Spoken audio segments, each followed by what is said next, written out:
the Detroit Pistons have just shocked the Los Angeles Lakers. 187 to win the NBA title. They completed the improbable dream. The Detroit Pistons have knocked off the LA Lakers, giving head coach Larry Brown his first NBA title. We'll take a look back at their remarkable victory. I'm Thea Andrews, live in Detroit, where we'll break down the Pistons win over the Lakers. And back here, we've got Meet the Press's Tim Russert and former Sports Illustrated swimsuit model Molly Sims. Cold Pizza starts now.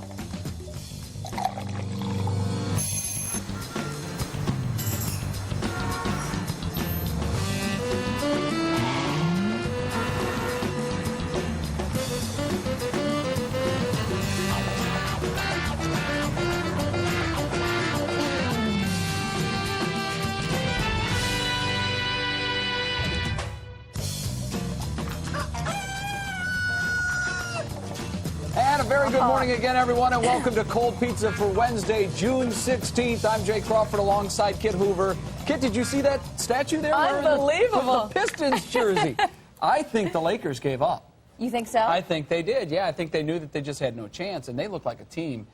4 future Hall of Famers, where were they? Here's what I want to know. What does this mean for the Lakers? I think you're about to see a major transformation of that team. Well, I think Phil Jackson could be gone. There are rumors swirling that Pat Riley could come back and coach the team. A lot of talk that Kobe Bryant will move on to another team. Gary Payton will be gone, and so will Malone, Karl Malone. So I don't really know that this team is going to be loaded for bear next year like they were this year. They missed their chance. You got to feel sorry for Karl Malone, guy who chased one forever. Yeah, and he's not going to get his ring. And Gary Payton now, who knows what's going to happen to him? But I think they're done. But I'm psyched for Larry Brown. I went to school. His daughter was in my sorority at Carolina, so I've always been a Larry Brown fan, and finally won one. Yes, and he's got an NCAA championship and an NBA title now. He is the only coach on the planet ever to win both. Can you imagine that? What about this team? I mean, you look at Detroit. I mean, who's the standout star? Yeah, that's the thing. They're just a team. If you look up team in the dictionary, they'll have the Pistons team picture. These guys play as a team. There's no real star, and it was just amazing how they were able to pull this thing out. And we're going to go to Detroit to get some reaction later with Thea Andrews. But first, here's what you need to know to start your morning. And we begin with the NBA Finals. And you can make a pretty solid case, actually, that the Detroit Pistons upset of the Lakers is arguably the biggest in the history of the NBA Finals. They didn't just beat the Lakers, they embarrassed this powerhouse. Remember, this was a Lakers team supposedly so good they could only lose to themselves, but they were manhandled by the Pistons. 187 last night, giving the Pistons their first NBA title in 14 years, and of course Larry Brown his first ever NBA championship. Chauncey Billups was named your Finals MVP after averaging 21 points and 5 rebounds per game. Afterwards, the Pistons celebrated. We came into the series, you know, nobody gave us a chance, but we felt we had a great chance, man. We knew that it would be a tough task, you know, playing against, you know, Shaq and Kobe and the other great players that they had. But, you know, we knew as a team, we just felt we was a better team. Since this is toward the end of it for me, and the way we did it against such a quality coach and a quality team, pretty incredible feeling. All right, now on the losing end, as we said, speculation about the possible breakup of the Lakers started immediately after the game with the Stars addressing their future with the Lakers. And we start there with Phil Jackson. It's a pretty slim chance that I'll be back coaching next year. It's a pretty slim chance. I've had a lot of persuasion given to me by these kids. They were hoping I could win the 10th and retire, but maybe losing this opportunity is enough for me to say that it's time to give it up.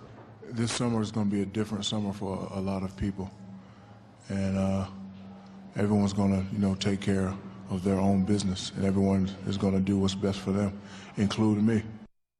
Interesting. All right, Victor Conti, the founder of Balco, the lab at the center of the steroid scandal, sent a letter via his attorney Monday to President Bush, Attorney General John Ashcroft, and 3 federal prosecutors. The letter states that Conte is willing to reveal what he knows about Olympic athletes, coaches, and officials in order to head a drug-free team to the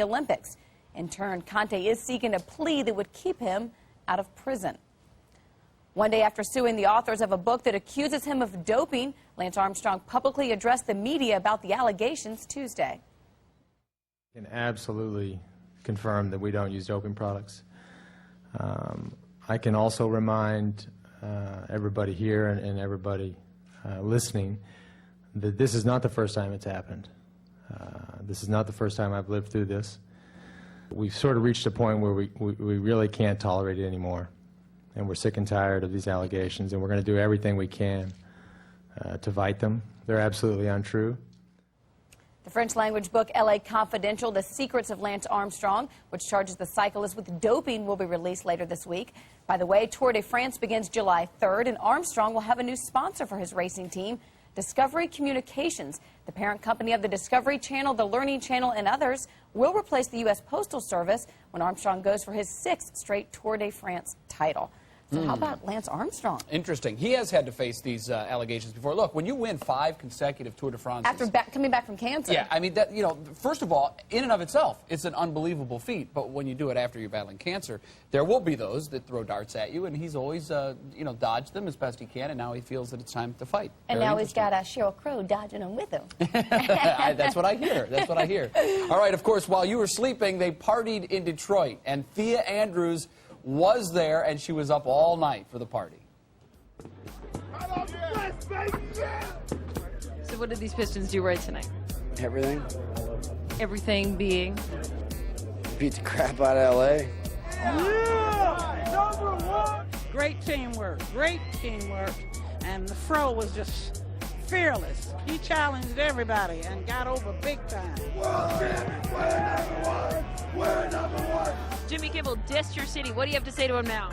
Hey, you know, hey, it's back in the D. Pound for pound, Larry Brown. That's all I can say. I don't know Jimmy Kimmel. Who's Jimmy Kimmel? L.A. right? Hell yeah. Yeah, how about that? Print that. Yeah, print that. What did you say about the Lakers? What are they wearing tonight? They need some skirts tonight, man. How come they couldn't make this happen, even after Kobe's guarantee? Because we're better. I mean, that's the fixed facts. You know, this is Motown, and we bring it back to Motown. It's good to have. I think it represents a lot of the people in Detroit, blue collar, hardworking, and family oriented. As you can see, they love their Pistons. Nice. How about Thea and Kid Rock? I think that could be a nice pairing. After the Super Bowl, you know, Thea interviewed Kid Rock, and then now after the NBA championship, Thea interviews Kid Rock. I'm always trying to set her up. She gets mad at me. I like Kid Rock saying something, you know, they said, print that, Rasheed Wallace. I hate to tell Rasheed, but we're not print medium here, we're TV. Thea, wow, how about that? Was it wild in Detroit last night? It apparently was absolutely unbelievable. I have to admit, I didn't come here downtown to party last night, but I was just speaking to the police officers out here. They said the streets were filled with people. I was shocked because it's so clean out here. I guess they had the street sweepers out here at 3 in the morning. It looks like nothing ever came through here, but there was a big party on the streets of Detroit last night. You can imagine. I will tell you one thing I did see, though, Jay. About halftime, just before halftime, I was heading down to the media room at the Palace, and walking through the corridor by the luxury suites back there, I saw a man carrying a big, what almost looked like an oversized baby with a big green tattered cloth on it, and underneath there was a trophy. They were getting ready to make that presentation last night. Very nice, very nice. Well, no security or anything. I could have just grabbed the guy and taken off with it. I thought about it. Hey. Who do you have out there with you, Thea? Well, I'm here with a very, very special guest. Larry Brown, of course, one of the excited people. He has finally won an NBA title to cap off his Hall of Fame career.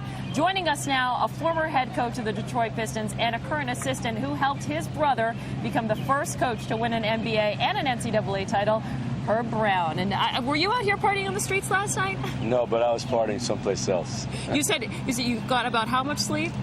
Well, I got about an hour and a half. An hour and a half. You did better than most of us, I think. What was it like for you last night to share this dream with your brother after so many years? I'm so proud of him. He just did a remarkable job. He had a lot of stress, a lot of expectations.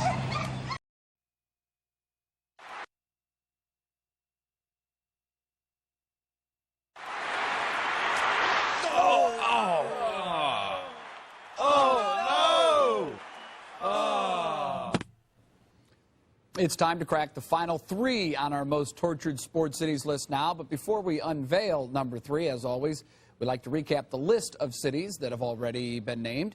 We began so long ago with Tampa, a city that won't be on the list much longer now that they've won a Stanley Cup, added that to their Super Bowl win. They're followed by Kansas City and then Cincinnati, Phoenix, Washington, D.C. at number 11. Houston came in at number 10. San Diego then ranked 9th, followed by Atlanta. At number 7 was Seattle. The Twin Cities were crowned the 6th most tortured sports cities in the country. Beantown was number 5, and Chicago came in at number 4 last week. Now, before we get to the 3rd most tortured sports city, here's how we came up with our list. We considered how long a city's pro sports teams have gone without championships. We also read all of your email, and the final element, of course, the cold pizza torture X factor. That's freak plays or bad luck that have come to haunt the given city. And now, for number 3, a city that has felt the pain of losing so many times, we go to upstate New York and Buffalo. Sub-zero temperatures aren't the only thing that chills Buffalo citizens. The city's pro sports teams have provided enough icy moments to last an eternal winter. The Buffalo Bills won 2 titles in the AFL back in the 1960s, just before the Super Bowl era. But following the Bills in the NFL has been total frustration. It wasn't until the 90s that the Jim Kelly-led Bills dominated the AFC, but the Bills also created one of the most painful memories in all of sports history. Only 47 yards away from their first Lombardi trophy. Puts it down on the way. It's long enough, and it is no good. He missed it to the right with 4 seconds to play. Despite a long, cold off-season, the Bills managed to get right back to the Super Bowl in 1992, only to be herded up and sent home without a ring again, and again, and again. An unprecedented total of 4 straight Super Bowl tragedies. Since the Bills lost their last Super Bowl in '94, they have only 1 playoff win to show for it. But the most stunning loss since their Super Bowl run came in the 1999 AFC wildcard game. A 51-yard field goal with 16 seconds remaining gave the Bills a 1-point lead, and a trip to the next round was just 1 special teams tackle away. The Titans lateraled the kickoff, and Kevin Dyson returned it 75 yards for a winning touchdown. He scored with 3 seconds left on the clock. In the city, it was a miracle. In upstate New York, it was a nightmare. That same year, the Sabres made it to the Stanley Cup Finals for just the 2nd time in franchise history.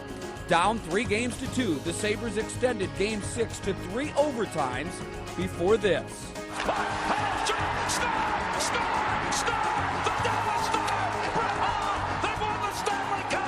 The replay clearly shows Hull's skate was in the crease, and the goal should not have counted. But at least they still have the Sabres. Bob McAdoo and his Buffalo Braves brought NBA basketball to the city in 1971, but just a few years later, they left the cold and took off to sunny California and turned into the Clippers, which, come to think of it, may not have been that big a loss. The town has also been robbed of perhaps its greatest sports hero. O.J. Simpson went from the Hall of Fame to the Hall of Shame. Fans in Buffalo have come to expect the worst. Wide right, no goal, forward lateral, losers again, has become part of the vocabulary in Buffalo. If it weren't for buffalo wings, they wouldn't have anything to cheer about at all. That sums up the pain and suffering of Buffalo sports fans. And with us now to talk about their long suffering, pulling a double shift on today's show, the moderator of NBC's Meet the Press, and more importantly, as he regularly mentions on his program, a lifelong diehard Buffalo sports fan, Tim Russert. Tim, good to see you. And also in studio, Buffalo News sports columnist Jerry Sullivan. Tim, what kind of identity does Buffalo get because of their sports teams over the years? Well, Buffalo is more than a geographic location. It's a way of life. And we see the Buffalo Bills as an extension of that.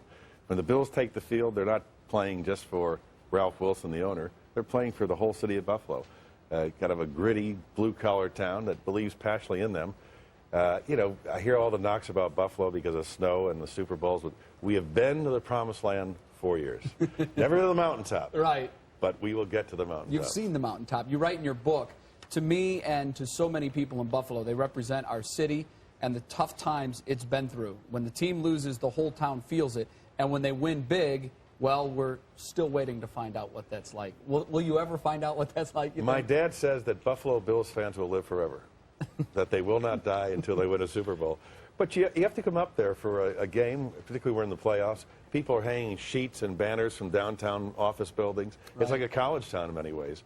And I was actually there in '64 and '65 when we won the American Football League title, which was extraordinary. But it's nothing like the Super Bowl. But we're going to get it. Hang in there. Jerry, 4 straight losses in the Super Bowl, a feat that has never been done before, or probably ever will be again. When you look at it, it almost is like the Buffalo Bills are to football what the Boston Red Sox are to baseball. Is that a fair comparison? Well, it's funny you should mention that because I grew up in Rhode Island as a Red Sox fan, so I feel uniquely qualified to have settled in Buffalo almost like it was fate. I think Buffalo people feel there's a certain nobility about the losing. They say God doesn't give you any more than you can handle. And I really do believe they feel almost chosen in a sense. Maybe at some point it becomes like a rationalization. They don't want to be seen as losers. But they do very much see themselves as that hardworking, blue-collar, tough, resilient people. And in his great book, I think Tim's father, Russ, becomes a symbol of Buffalo, very much so, the way, as he says, the teams have become. I was there. I was lucky to get to Buffalo in 1989, and I was there for the 4 Super Bowl losses. I feel privileged to have been there. Wish they would have won one. Right. But there will never be anything like it. And I think there's very much a sense of pride. On the radio station I work for, they ask every year around Super Bowl time, would you rather have won one? Would you trade one Super Bowl win for being there 4 times? And most people say they'd take the 4 losses. Really? What about, would you take that, the 4 losses over 1 win? I'll take the win. I would take the win, too. I would definitely take the win. You know, I was at the airport in Washington one time, and the gentleman came up behind me and said, "Excuse me, Tim, I just want to introduce myself. My name's Scott Norwood." Wow. I said, "Scott, I know who you are.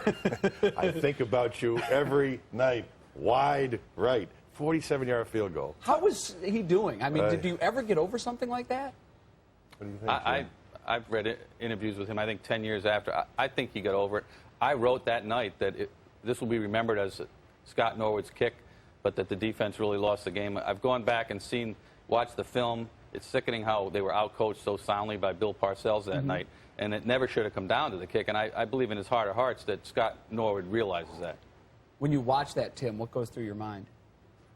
You can't believe it. Yeah. I mean, I remember, I see it again in slow motion. All your hopes, all your aspirations, your dream, Buffalo being the Queen City of the lake, as we'd call it, suddenly just fading off. And the next day, we went back up to Buffalo, and my dad and my son were there. 25,000 people cheered, "We want Scott, we want Scott," and brought him up to the podium, which is a big difference from several years ago. A fellow named Booth Lustig was a field goal kicker for the Buffalo Bills, and he missed the field goal at Old Memorial Rockpile. Right. He decided to walk home down Delaware Avenue. 2 guys jumped out of the car and beat the hell out of him. Yeah, so they've come a long way. It's a different spirit some days, right? Tim, what do you remember most about the Music City Miracle? What a fraud it was. I mean, think about it. Yeah. And here's the Vice President of the United States from Tennessee defending it. Look at it. I mean, clearly. I mean, if that's not a legal forward pass, what is? Here it is. Let's watch this. Come on, it's not even a close call. Look at that. Now, come on. Look where he's standing. You know, I've looked at that play, like you, hundreds of times, and I have yet to see it as a legal play. You can't be. A professor from the University of Rochester did a whole geometric linear layout of that and proved it. I mean, just proved it conclusively. Yeah. We was robbed, but you know what? We stand up. It's adversity again. At the end of the last Super Bowl, I brought Meet the Press down to Atlanta, and the director said it in my earpiece, "Go ahead, Phil." And I looked into the camera and I said, "Now it's God's turn, and God is good, and God is just. Please, God, one time, go Bills." And Tom Brokaw jumped up and said, "You Irish Catholics from South Buffalo are shameless. You can't pray on the public airwaves." I said, "You'll see the power of prayer, Brokaw." Well, the Dallas Cowboys snuck by 30-13. Yeah. I moped back to the hotel bar, and the first person I see is Brokaw. Yells across the room, "Hey, Russell, I guess God's a Southern Baptist." I like how you said, Tim, they snuck by 30-13. It's close. We were ahead at halftime, right, Jerry? They still should have played Flutie. Yes, they should have. Jerry, this is you talk about the fluke luck and things that happen to a city, and the Music City Miracle is one where you can look at on tape and say, well, I don't know, it looked to unfold another way. The Stanley Cup Finals, right there, the Sabres are there, and then the phantom goal. Well, no, it should not have been a goal. These things seem to happen to Buffalo. People don't know how many of these things, the layers that there are. The next year, or 2 years later, a goal went through the side of the net against Dominic Hasek. Clearly, it ripped through, and they never picked it up, and they lost the game because of that. People think about the 2 major sports in Buffalo, but and you know the history, and you know, Tim, basketball, I'm a big basketball guy. They lost their NBA team in '78, the year before Magic and Larry Bird came to the league and changed everything. Right. And made it just the hottest item going. They became the Clippers, who didn't make the playoffs for like 18 years and have still not won a playoff series since leaving Buffalo. St. Bonaventure hasn't won a game in the tournament since 1970 when Bob Lanier hurt his knee, and everybody knows they would have won the national title. They get the most famous scandal 2 years ago over bidding a welder. So it goes on and on. So even that, we should have been number one. Wow. Tim, the final question is, I was going to ask you, will Buffalo ever win a championship? But I think I want to ask you, should they ever win a championship? Because this mystique, and it sort of fits the city at this point. No, it doesn't. No, it doesn't. Huh? Come on, look, you're looking at two winners right here, huh? Yeah, but come on, we've done our ourselves. Look at the character that it is built in the two of you, and Buffalo citizens everywhere. We'll give you that. Yeah. But you know what? In the end, we will be rewarded. All right, I very mean, good. if we can take on snowstorms and all the other adversities that come our way, steel plants leaving, the city keeps bouncing back. Yeah. People get up and dust themselves off. Bills will be back. All right, very good. I feel all of your pain, believe me. I grew up a Cleveland sports fan. Oh, God. And there are two cities left, and Cleveland isn't on the list yet, so it's going to be one or two. Guys, thank you so much for joining us to talk about Buffalo's sports torture. I know it's hard to do so early in the morning, but we appreciate it. And now we are down to 2 tortured cities. Be sure to tune in Tuesday, July 6th. That's when we unveil the second most tortured sports city in America. And for more details on tortured Buffalo fans, you can log on to ESPN.com and visit page 2. We'll be right back with more Cold Pizza.